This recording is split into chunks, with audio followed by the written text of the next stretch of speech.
मैं सच में तुम्हें बहुत पसंद करता हूं।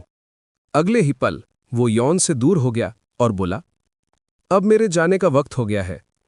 यौन वहीं घबराई हुई खड़ी रह गई, ये समझने की कोशिश करते हुए कि आखिर अभी अभी उसके साथ हुआ क्या था।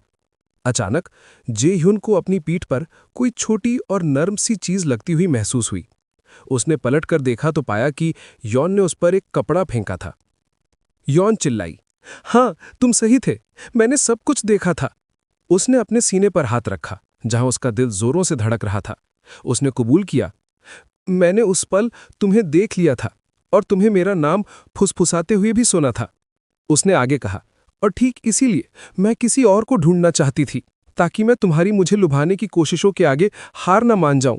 इसलिए मैं तुम्हें चेतावनी दे रही हूं, आइंदा से इतनी जल्दबाजी में कोई हरकत मत करना और कभी भी मुझसे बिना पूछे मुझे किस मत करना।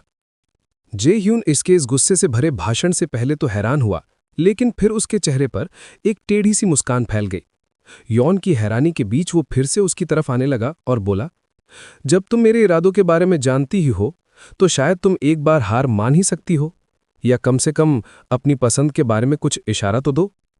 वो यौन के ठीक सामने आ खड़ा हुआ और स्टोव पर उबल रहे पानी को बंद करने के लिए हाथ आगे बढ़ाया। उसके कान के पास झुकते हुए वो फुसफुसाया, वरना मैं चीजों को अपने तरीके से करूंगा और तुम्हें किसी और को ढूंढने की कोई जरूरत नहीं है, जब एक आदमी तुम्हारे इतने पास खड़ा है। यौन बिस्तर पर बैठी खुद को समेटे हुए गहरी सोच में डूबी हुई थी। वो इस बात से परेशान थी कि इतना सब कुछ कहने के बाद वो आदमी बस वहां से चला गया। उसकी नज़र जे-ह्यून के दिए हुए गिफ्ट पर पड़ी और उसने सोचा कि वो उस इंसान को बिल्कुल भी समझ नहीं पा रही है।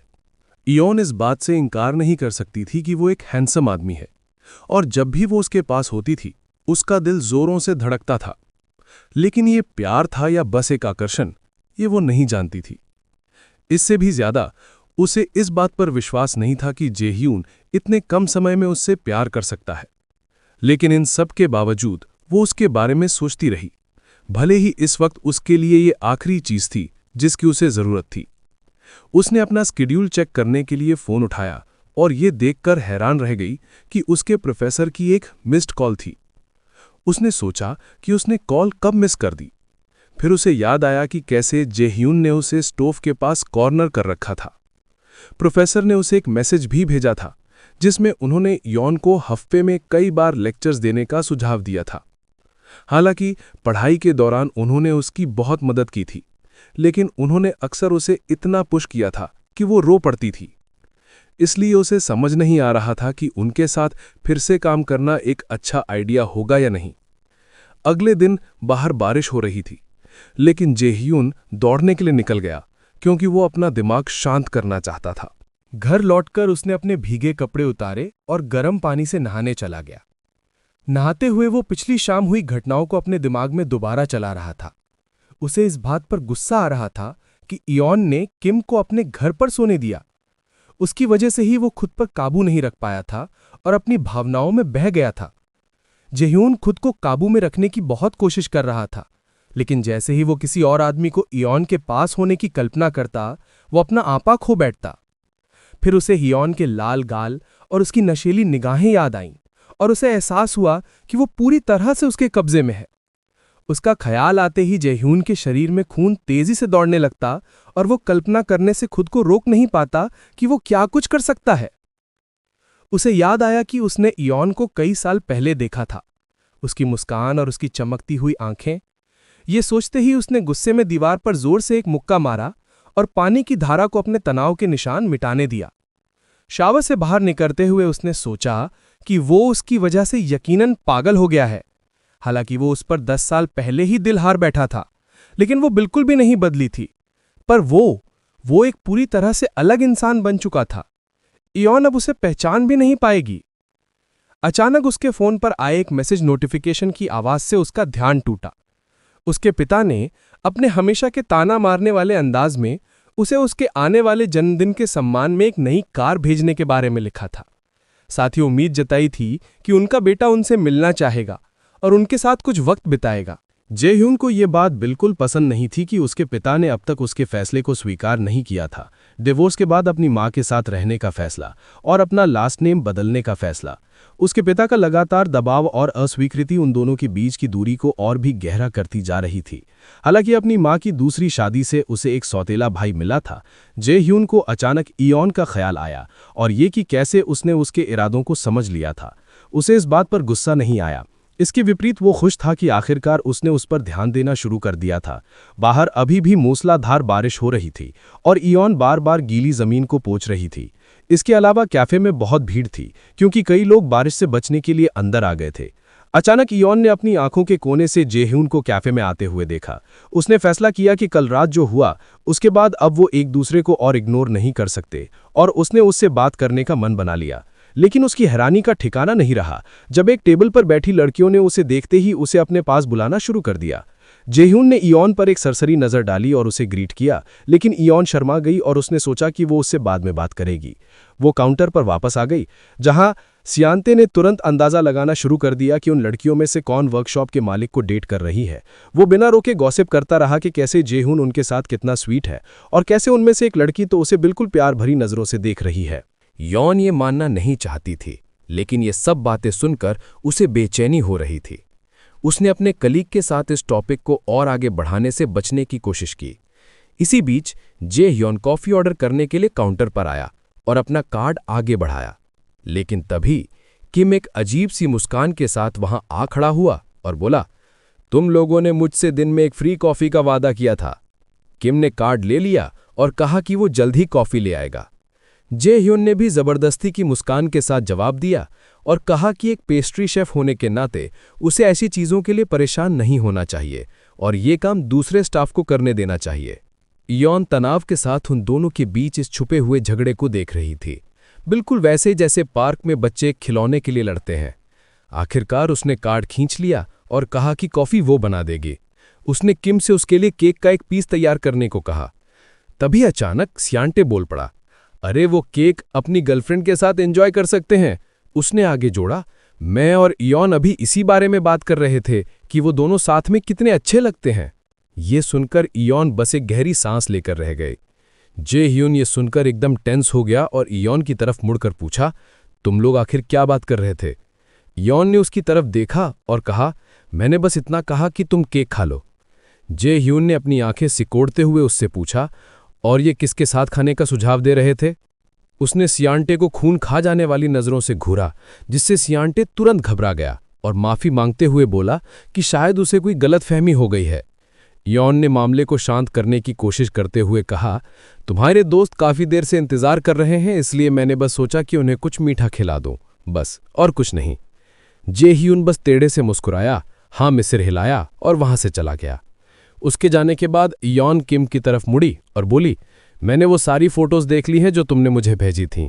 फिर उसने पूछा, तीसरी फोटो में जो आदमी है क्या वो एक अच्छा इंसान है? किम ने जवाब दिया, एक दोस्त के तौर पर हाँ वो अच्छा है, लेकिन जब बात रिलेशनशिप की आती है तो ये सिर्फ वक्त ही बता सकता है। इयोन की नज़र जेह्यून पर थी। वो देख रही थी कि कैसे वो मुस्कुरा रहा है और टेबल पर बैठी लड़कियों से बातें कर रहा है। फिर उसने किम से कहा, ठीक है, मैं उस आदमी से एक बार मिलने की कोशिश करूंगी। किम ने कुछ अजीब से अनमने ढंग से जवाब दिया, अगर ऐसी बात है तो मैं मीटिंग अरेंज कर दूंगा। इयोन ने ट्रे उठाई और कहा कि वो ऑर्डर देकर आती है। सियांते दोनों दोस्तों के बीच के तनाव को महसूस करते हुए सोचने लगा कि आखिर इनके बीच हुआ क्या है। टेबल के पास पहुंचकर इयोन ने कॉफी और केक नीचे रखा। लड़कियों ने खुशी से उसे शुक्रिया कहा, उनके चेहरे मुस्कान से खिले हुए थे। उनमें से एक लड़की जो काफी चार्मिंग थी, उसने जेह्यून से पूछा कि क्या वो बाद में उन्हें अपनी वर्कशॉप दिखाएगा। वहां से जाते हुए इयोन ने देखा कि जेह्यून खड़ा हुआ और उसने लड़कियों को अपने साथ वर्कशॉप में चलने के लिए ऑफर किया। और उसने मन ही मन सोचा, वो मुझसे ज्यादा जवान और ज्यादा खूबसूरत है। जब वो सब चले गए तो इयोन ने सोचा, मैं खुद को कितना भी समझा लूं, लेकिन सच तो ये था कि मैं उनके सामने कहीं नहीं टिकती थी। सियांते ने सुझाव दिया कि मौसम खराब है, इसलिए सबको साथ में डिनर पर चलना चाहिए, लेकिन किम ने जवाब दिया कि ऐसे मौसम में ना तो उसका और ना ही इयोन का मूड होता है। सियांते ने इयोन की तरफ मुड़कर पूछा, तो क्या इसीलिए तुम इतनी उदास हो? और उसने जवाब दिया, हाँ तुम सही कह रहे हो, मौसम की वजह से। शाम हो गई, कैफे बंद हो गया और यौन बाहर हो रही लगातार बारिश को देखती रही। उसने फैसला किया कि वो यहीं रुकेगी और अपने मैन्युस्क्रिप्ट पर थोड़ा काम करेगी, खासकर इसलिए क्योंकि कभी-कभी उदास माहौल उसे लिखने की प्रेरणा देता था। अचानक उसकी नज़र बाहर खड़ी जय ह्यून की कार पर पड़ी। इसका मतलब था कि वो अभी तक घर नहीं गया था। उसने अपना सिर झुकाया और खुद को डांटा कि वो एक बार फिर अपने ख्यालों को उसकी तरफ जाने दे रही है। उसने टेक्स्ट टाइप करना शुरू किया, ये सोचते हुए कि भले ही किम को ब्लाइंड डेट के लिए कहना एक जल्दबाजी में लिया गया फैसला था, लेकिन ये ज़रूरी था। उसे ये जानना था कि वो जेह्यून के लिए सच में क्या महसूस करती है। उसने फैसला किया कि अगर वो दिल की वही हलचल जो उसे जेह्यून के पास होने पर महसूस होती है, किसी और आदमी के साथ भी महसूस कर पाई, तो इसका मतलब होगा कि वो बस किसी के साथ की तलाश में है। इससे उसे साफ साफ पता चल जाएगा कि वो उसकी तरफ आकर्षित है क्योंकि वो अकेली है या उनके बीच सच में कुछ है। जल्द ही यौन ने थकान लेकिन संतुष्टि के साथ अंगड़ाई ली। उसने अपने मैन्युस्क्रिप्ट का एक हिस्सा पब्लिशर को भेज दिया था। कैफे में एक पार्ट टाइम वर्कर आ गया था और उसने लेक्चर्स देने के लिए हाँ कर दी थी, इसलिए जल्द ही उसे प्रोफेसर से मिलना था। यौन अभी इन्हीं सब ख्यालों में डूबी हुई थी कि तभी दरवाजे पर एक हल्की सी दस्तक होती है। इस आवाज ने यौन को उसके ख्यालों से बाहर खींच लिया। जब उसने मुड़कर देखा तो दरवाजे के बाहर जेह्यून खड़ा था। वो बाहर से ही यौन को दरवाज़ा खोलने का इशारा कर रहा था। यौन दरवाज़ा खोलने में झिझक रही थी, लेकिन जब उसने देखा कि जेह्यून वहां से जाने का नाम ही नहीं ले रहा, तो उसने खुद बाहर निकलकर बात करने का फैसला किया। यौन ने दरवाज़ा खोला और कहा, कैफ़े अब बंद हो चुका है। लेकिन जेह्यून उसकी बात को अनसुना करके उसे हल्का सा साइड करता हुआ कैफ़े के अंदर घुस गया। अंदर आते हुए उसने कहा, मैं यहाँ कॉफ़ी पीने नहीं आया हूँ। यौन ने उससे पूछा, तो फिर तुम यहाँ क्यों आए हो और तुम्हारी वो दोस्तें कहाँ हैं? जेह्यून जाकर एक टेबल पर बैठ गया और लापरवाही से बोला, मुझे कोई अंदाज़ा नहीं है कि वो लोग कहाँ हैं। यौन भी एक लंबी सांस छोड़ते हुए उसके सामने बैठ गई। वो मन ही मन सोच रही थी कि ये लड़का मेरे सामने अपनी असली फितरत छिपाने की कोशिश भी नहीं करता। तभी जेह्यून ने पूछा, आज का दिन कैसा था तुम्हारा? यौन ने जवाब दिया, बारिश की वजह से आज बहुत कस्टमर आए थे और ऊपर से ऐसे मौसम में मैं हमेशा ही कुछ ज़्यादा थक जाती हूँ। जेह्यून ने अचानक यौन से एक अजीब सवाल पूछा, क्या तुम अकेलापन महसूस कर रही थी? ये सुनते ही यौन ने अपना लैपटॉप बंद किया और कहा, देखो, तुम बहुत ही अजीब तरीके से फ्लर्ट कर रहे हो सकता है कि तुम्हारी ये हरकतें छोटी उम्र की लड़कियों पर काम करती हों, मुझ पर नहीं। जेह्यून ने बिना झिझके तुरंत जवाब दिया, मुझे उनकी पसंद के बारे में नहीं पता, क्योंकि मैंने कभी किसी में इस तरह का इंटरेस्ट लिया ही नहीं। यौन को उसकी बात पर बिल्कुल यकीन नहीं हुआ, लेकिन उसने कहा, मैं तुम्हें डेट नहीं करने वाली क्योंकि तुम मुझसे बहुत छोटे हो। बेहतर होगा कि तुम अपनी उम्र की लड़कियों में गर्लफ्रेंड ढूंढो। ये सुनकर जेह्यून मुस्कुराया और पूछा, तो क्या तुम्हें सिर्फ मेरी उम्र से ही दिक्कत है? यौन ने जवाब दिया, छोटी उम्र की लड़कों के साथ रिश्ते निभाना बहुत थका देने वाला होता है। जेह्यून ने कहा, मैंने तुम्हें रिलेशनशिप में आने के लिए तो कभी कहा ही नहीं, तो फिर तुम किस बोझ की बात कर रही हो? उसने यौन से पूछा, कहीं तुम मेरे कन्फेशन से घबरा तो नहीं गई जो मैंने कहा था कि मैं तुम्हें पसंद करता हूं? और फिर उसने कहा, तुम बहुत क्यूट हो। अगले ही पल जेह्यून टेबल पर आगे की तरफ झुका। उसकी नजरें यौन पर टिकी हुई थी। वो बोला, तुमने खुद ही तो कहा था कि तुम बस कुछ कैजुअल ढूंढ रही हो, लेकिन अब जब मैं तुम्हारा साथ दे रहा हूं तो तुम डरी हुई लग रही हो। यौन उसे घूर कर देखने लगी। उसका दिल जोर जोर से धड़क रहा था, लेकिन ये डर की वजह से नहीं था, बल्कि ये कुछ और ही था। उसे समझ नहीं आ रहा था कि आखिर जेह्यून उसके पीछे पड़ने के लिए इतना अड़ा क्यों हुआ है। यौन ने अपना हाथ आगे बढ़ाया और जेह्यून के नर्म होठों को छुआ। वो सोच रही थी कि मुझ में ऐसा क्या है जो इसे इतनी मजबूती से मेरी तरफ खींच रहा है। क्या मैं सच में इसकी टाइप की हूं, या ये सब बस एक मामूली क्यूरियोसिटी है? जैसे ही यौन ने अनजाने में अपनी उंगली उसके होठों पर फिराई, जेह्यून मुस्कुराया। वो उन दोनों के बीच बदलते हुए माहौल को महसूस कर सकता था। जब जेह्यून ने महसूस किया कि यौन का हाथ अब उसकी गर्दन के पीछे जा रहा है, तो वो आगे झुका। उसने उन दोनों के बीच की दूरी को खत्म कर दिया। वो उसे किस करने के लिए पूरी तरह तैयार था। लेकिन जैसे ही उन दोनों के होठ एक दूसरे को छूने वाले थे, यौन ने अचानक अपना हाथ जेह्यून के मुंह पर रख दिया और उसे रोक दिया। यौन ने कहा कि कैफे में सिक्योरिटी कैमरे लगे हुए हैं, उसने कहा कि मैं इस कैफ़े की डायरेक्टर हूं और अगर किसी ने भी ऐसा कुछ देख लिया तो ये मेरे लिए बिल्कुल भी ठीक नहीं होगा। इयॉन की बात सुनकर जे-ह्यून ने एक ठंडी सांस छोड़ी और वापस अपनी सीट पर बैठ गया। उसने जल्दी से कागज़ के टुकड़े पर अपना फ़ोन नंबर लिखा और उसे इयॉन की तरफ बढ़ा दिया। उसने कहा, इसे सेव कर लो, आखिरकार अब हम इतने करीब आ चुके हैं। इतना कहकर वो टेबल से खड़ा हो गया और बोला, तुम्हारे लिए अब घर जाना ही बेहतर रहेगा। इतनी देर रात को काम पर अकेले रहना सेफ नहीं है। और जैसे ही वो दरवाजे से बाहर निकल रहा था उसने मुड़कर कहा, और हाँ, अगर तुम्हारा मन करे तो तुम नीचे मेरी वर्कशॉप में आ सकते हो। जे-ह्यून के जाने के बाद इयॉन बस उस कागज़ के टुकड़े पर लिखे नंबरों को घूरती रही। वो मन ही मन सोच रही थी कि आज रात जो कुछ भी हुआ उसके बाद मैं उसके पास कैसे जा सकती हूँ। वो बेहिसाब थकी हुई महसूस कर रही थी। उसने अपना लैपटॉप बंद किया और फैसला किया कि उसे अब थोड़ा आराम करना चाहिए। कैफ़े से निकलते वक्त उसने उस कागज़ के टुकड़े को जिस पर जे-ह्यून का नंबर था सीधा कूड़ेदान में फेंक दिया। वो उसका नंबर सेव ही नहीं करना चाहती थी। वो नहीं चाहती थी कि मैसेजेस के जरिए उन दोनों के बीच जुड़ने का कोई और रास्ता बने। वो फर्स्ट फ्लोर पर बने ब्रेक रूम में आई और सोफे पर लेट गई, लेकिन उसे इतनी ज़्यादा थकावट हो रही थी कि उसे लगा कि इससे अच्छा तो वो ऊपर अपने घर जाकर ही आराम करे। इयॉन को महसूस हुआ कि उसकी आंखें नींद से भारी हो गई हैं, लेकिन उसका दिमाग अब भी यही सोच रहा था कि मैंने आखिर उसके साथ ऐसा बर्ताव किया ही क्यों।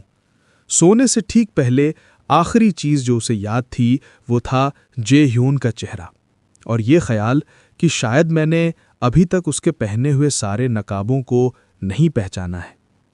और फिर बाहर हो रही बारिश की आवाज़ के बीच इयॉन गहरी नींद में सो गई। दूसरी तरफ जे-ह्यून अपनी वर्कशॉप के बीचों बीच खड़ा था। वो बस यही सोच रहा था कि इयॉन नीचे आएगी या नहीं। उसने मन ही मन सोचा, भले ही मैंने उसे इनवाइट कर दिया है, लेकिन मैं ये जानता हूं कि वो अभी इस तरह का कदम उठाने के लिए तैयार नहीं है। जे-ह्यून ने अपना काम करने वाला एप्रन पहना और तभी अचानक उसे 10 साल पहले की एक बात याद आ गई। उसे वो दिन याद आया जब इयॉन ने उनके घर के दरवाजे पर जोर जोर से दस्तक दी थी। उस दिन जब जे-ह्यून अपने घर वापस आ रहा था तो उसने इयॉन को अपने पिता के घर यानी प्रोफेसर के घर के गेट पर खड़ा देखा था। वो अंदर आने के लिए बुरी तरह हाथ पैर मार रही थी। जे-ह्यून उस दिन खुद को रोक नहीं पाया। उसने इयॉन से पूछ ही लिया, तुम इतनी बुरी तरह क्यों रो रही हो? शुरू में ये जे-ह्यून के लिए बस एक मामूली जिज्ञासा यानी क्यूरियोसिटी थी, लेकिन तभी उस लड़की ने अपने आंसू पोंछे, अपनी रो रो कर लाल हो चुकी आंखों से जे-ह्यून की तरफ देखा और मुस्कुरा दी। जे-ह्यून उसे देखकर हैरान रह गया। उसके सामने एक इतनी खूबसूरत लड़की खड़ी थी जिसके चेहरे पर मेकअप का एक कतरा भी नहीं था, जो उस उम्र की लड़कियों के लिए बहुत ही अजीब यानी अनकॉमन बात थी। वो बहुत प्यारी और मासूम लग रही थी। ठीक उसी पल जे-ह्यून को इयॉन से प्यार हो गया। ऐसा प्यार जिसकी कोई उम्मीद नहीं थी, होपलेसली इन लव। इतना गहरा प्यार कि उस एक पल के बाद वो अपनी जिंदगी में और कुछ सोच ही नहीं पाया। उस जमाने में छोटी इयॉन लगभग हर रोज उसके यानी जे-ह्यून के घर आया करती थी। वो प्रोफेसर की हर तरह की मांग और बेइज्जती को चुपचाप सहती रहती थी और बस इसीलिए वो लड़का भी अपने पिता से मिलने का बहाना बनाकर वहां ज्यादा से ज्यादा जाने लगा, सिर्फ इसलिए ताकि वो इयॉन को बार बार देख सके। लेकिन फिर कुछ महीनों बाद इयॉन ने अचानक वहां आना बंद कर दिया और ठीक उसी वक्त जे-ह्यून के माता पिता का रिश्ता भी इतना खराब हो गया कि बात तलाक तक पहुंच गई। जे-ह्यून ने अपनी मां के साथ रहने का फैसला किया। इसका मतलब यह था कि अब वो इयॉन को बिल्कुल नहीं देख सकता था। वो बस कभी कभार उसकी तस्वीर को ही घूरता रहता था। जे-ह्यून ने सोचा था कि वक्त के साथ वो अपने इस पहले बेवकूफ़ी भरे क्रश को भूल जाएगा, जैसा कि आमतौर पर होता ही है, जब तक कि एक दिन वो इयॉन से दोबारा नहीं मिला। लेकिन उस दिन इयॉन इतने बड़े हो चुके जे-ह्यून को पहचान ही नहीं पाई थी। उस दिन जे-ह्यून का दिल पूरी तरह टूटकर बिखर गया था, क्योंकि इयॉन उसके घर उसके सौतेले बड़े भाई की गर्लफ्रेंड बनकर आई थी। जे-ह्यून को उसी पल ये एहसास हो गया था कि इतने साल बीत जाने के बाद भी वो आज भी इयॉन से उतना ही प्यार करता है। जे-ह्यून इन्हीं पुरानी यादों में खोया हुआ पूरी रात पत्थर को तराशने का काम करता रहा। जब उसे बाहर चिड़ियों के चहचहाने की आवाज सुनाई दी, तब उसे यकीन ही नहीं हुआ कि सुबह हो गई है। तभी अचानक उसे अपनी हथेली पाम में तेज दर्द महसूस हुआ। उसने देखा कि वहां से खून बह रहा है। उसने मन में ठाना, उसने कभी भी उस चीज को वापस पाने की उम्मीद नहीं छोड़ी थी जो कभी उसकी हुआ करती थी, और अब भी वो हार मानने वालों में से नहीं था। कुछ दिनों बाद की बात है। शैनगेन हियोंग ने इयॉन को फोन किया और कहा कि वो मूवी प्रीव्यू के लिए लेट ना हो। इयॉन ने जवाब दिया कि वो बस तैयार हो ही रही है। इस पर शैनगेन ने कहा, ठीक है, ली जे हियोन ने वादा किया है कि वो तुम्हें रास्ते से पिक कर लेगा। शैनगेन ने पूछा, तुम्हें इससे कोई दिक्कत तो नहीं होगी? इयॉन ने जवाब देने से पहले कुछ पल सोचा और फिर कहा, नहीं, सब ठीक है। लेकिन सच तो ये था कि जिस दिन से इयॉन ने जे हियोन का फोन नंबर कूड़ेदान में फेंका था, वो हर मुमकिन कोशिश कर रही थी कि उसे जे हियोन से मिलना न पड़े। वो जानबूझकर काम से जल्दी निकल जाती थी और जब तक बहुत जरूरी ना हो तब तक घर से बाहर कदम भी नहीं रखती थी। तभी इयॉन को एक कार के पास आने की आवाज सुनाई दी और वो एकदम से घबरा गई। उसने खिड़की से बाहर झांका और देखा कि ली जे हियोन कार से बाहर निकला है और कैफे की तरफ आ रहा है। उसने एक ब्लैक कलर का सूट पहना हुआ था और वो उसमें बेहद शानदार लग रहा था। जैसे ही इयॉन दरवाजे से बाहर निकली, उसकी हील्स की आवाज सुनकर जे हियोन ने ऊपर देखा। इयॉन को देखते ही उसके चेहरे पर एक सुकून भरी मुस्कान फैल गई। इयॉन सच में बहुत ज्यादा खूबसूरत लग रही थी। इयॉन उसके पास पहुंची, वो थोड़ा झिझक महसूस कर रही थी। उसने जे हियोन को ग्रीट किया। जे हियोन मुस्कुराया और कहा, काफी वक्त हो गया, हम मिले नहीं। इयॉन ने मन ही मन सोचा, हाँ, पूरे एक हफ्ते में ये हमारी पहली मुलाकात है। वो खुद को रोक नहीं पा रही थी, वो बस जे हियोन को एकटक देखे जा रही थी। जे हियोन ने कहा, मैं तुम्हें ही लेने आया हूं। उसने इयॉन के लिए कार का दरवाजा खोला। इयॉन ने मन ही मन सोचा, अगर मैं अभी अकेले जाने की जिद करूं भी तो भी ये मुझे अकेले जाने नहीं देगा। निकलने से पहले उन दोनों ने कॉफी टू गो लेने का फैसला किया। किम ने उन्हें 2 कप पकड़ाए और जाते जाते उसने इयॉन को चेतावनी दी, जरा संभल कर रहना। फिर किम ने इयॉन से यह भी कहा कि वो उसे कल की छुट्टी दे रहा है ताकि वो आराम कर सके। यॉन ने हैरान होकर पूछा, अचानक इतनी मेहरबानी किस बात के लिए? लेकिन किम ने बस घबराते हुए उसकी बात को टाल दिया और कहा कि वो अभी इवेंट के लिए जाए। यॉन को किम का ये रूखा बर्ताव थोड़ा अजीब लगा, लेकिन तभी जेह्यून ने उसे जल्दी करने के लिए कहा, चलो, ह्यूंग पहले ही हमारा इंतजार कर रहे हैं। जैसे ही इयॉन और जेह्यून कैफे से बाहर निकले, किम उन्हें जाते हुए ध्यान से देखता रहा और तभी उसे जेह्यून की यादों में उन दोनों के बीच हुई हाल की एक बातचीत ताज़ा हो गई। 1 हफ्ता पहले की बात है। किम ने सुबह सुबह जेह्यून को फोन किया था। किम ने कहा कि उसने सिक्योरिटी कैमरे चेक किए हैं और उसने देख लिया है कि जेह्यून इयॉन के साथ जबरदस्ती करने की कोशिश कर रहा था। किम गुस्से से आग बबूला हो रहा था। उसने चिल्लाते हुए पूछा, तुम आखिर कर क्या रहे थे जेह्यून? जेह्यून आराम से अपने बिस्तर पर लेट गया और अपने दोस्त यानी किम से कहा कि चिल्लाओ मत, और जोर देकर कहा कि उसने कुछ भी गलत नहीं किया है।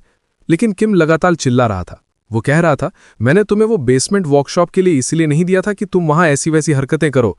जेह्यून ने जवाब दिया, मुझे अच्छी तरह याद है कि हमने ये सब शुरू ही क्यों किया था। और इतना कहते ही जेह्यून उस शाम की यादों में खो गया जब ये सब प्लान हुआ था। कुछ समय पहले जेह्यून और किम एक बार में बैठे थे जब बातों बातों में इयॉन का जिक्र छिड़ गया। किम ने कहा कि वो ये देख देखकर थक गया है कि इयॉन आज तक अपने एक्स का सामान फेंक नहीं पाई है। 2 साल हो गए हैं, किम ने कहा, अब उसे आगे बढ़ना ही होगा। जेह्यून ने पूछा कि तुम खुद ही ये काम क्यों नहीं कर देते, जिस पर किम ने जवाब दिया कि ये जरूरी है कि वो ये काम खुद करे ताकि वो आखिरकार अपने उस पुराने रिश्ते को सच में पीछे छोड़ सके। तभी ली जेह्यून ने कहा, तो फिर हमें एक ऐसी सिचुएशन बनानी पड़ेगी जहां उसके पास उस सामान को फेंकने के अलावा और कोई चारा ही ना हो। किम ने हैरानी से अपने दोस्त की तरफ घूरकर देखा। जेह्यून मुस्कुराया और बोला, मैं वहां एक किराएदार बनकर रहने लगूंगा। उसने समझाया, वैसे भी मैं अपनी वर्कशॉप के लिए एक जगह ढूंढ ही रहा हूं। अगर मैं तुम्हारा बेसमेंट किराए पर ले लूंगा तो उसे यानी इयॉन को मजबूरन वो जगह खाली करवानी पड़ेगी और जरूरत पड़ी तो हम उसकी मदद भी कर देंगे। किम को ये प्लान तो अच्छा लगा, लेकिन उसे इस बात की झिझक थी कि ये काम जेह्यून करेगा, क्योंकि जेह्यून इयॉन के एक्स बॉयफ्रेंड का छोटा भाई था। जेह्यून ने अपने ग्लास से एक घूंट लिया और जवाब दिया, उसे ये सब जानने की जरूरत नहीं है और मैं तो यकीनन उसे नहीं बताने वाला। जेह्यून ने कहा, मैं ये सब एक जिम्मेदारी के तौर पर महसूस करता हूं, क्योंकि वो मेरे पिता की सबसे अच्छी स्टूडेंट थी और उसके बाद मेरे भाई यानी शांगेन ह्यूंग ने उसके साथ बहुत बुरा बर्ताव किया। मैं बस ये चाहता हूं कि वो अपनी जिंदगी में आगे बढ़े और खुशी से जिए। और बस उन दोनों दोस्तों ने अपने इस प्लान को शुरू करने का फैसला कर लिया था। अब किम से फोन पर बात करते हुए जेह्यून ने पूछा, तुम्हारी दिक्कत क्या है? सब कुछ तो प्लान के मुताबिक ही चल रहा है। उसने यानी इयोन ने मेरे भाई का सारा सामान फेंक दिया है और वो जिंदगी में आगे बढ़ रही है। लेकिन किम ने फोन पर कहा कि उसे यानी किम को यह बिल्कुल पसंद नहीं आ रहा है कि जेह्यून हर वक्त इयोन के आसपास मंडराता रहता है। यह सुनकर जेह्यून हल्का सा मुस्कुराया और कहा, अरे अपनी दोस्त को कैमरों के जरिए छुप छुप कर देखना, यह कुछ ज्यादा नहीं हो गया? जेह्यून ने बात को जारी रखते हुए कहा, देखो सिर्फ इयोन ही है जो तुम्हें एक दोस्त की तरह मानती है, जबकि साफ जाहिर है कि तुम्हारे दिल में उसके लिए कुछ और ही फीलिंग्स है। जेह्यून ने मुस्कुराते हुए किम के सामने ईमानदारी से ये बात कबूल की